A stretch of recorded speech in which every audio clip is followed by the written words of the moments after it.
Kanta. Kanta rin. Hello guys. Ano ras?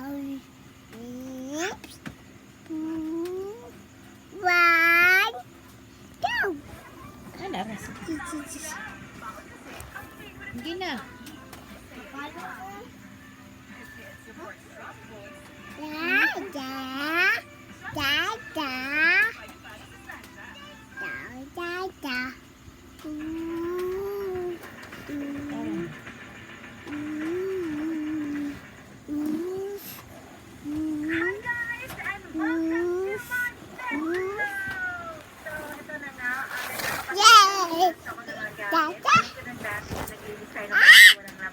Napa-furnish ko siya.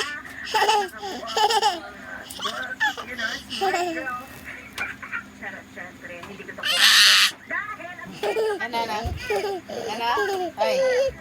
Ano? Smile. So, dito Ano? nagsabi ko ng kwarto. So, nandun siya sa kwarto ko at nandito ako sa kwarto niya.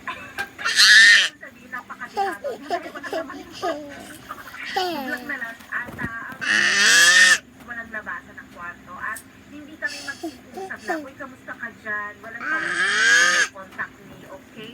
Anytime. So, dito lang ako sa bedroom. Enjoyin lang namin yung mga rooms namin. Kasi nakakatulog naman ako dito, pero never solo. So, babardotin natin yung buong kwarto niya. Lahat yan, sisirain ko na yung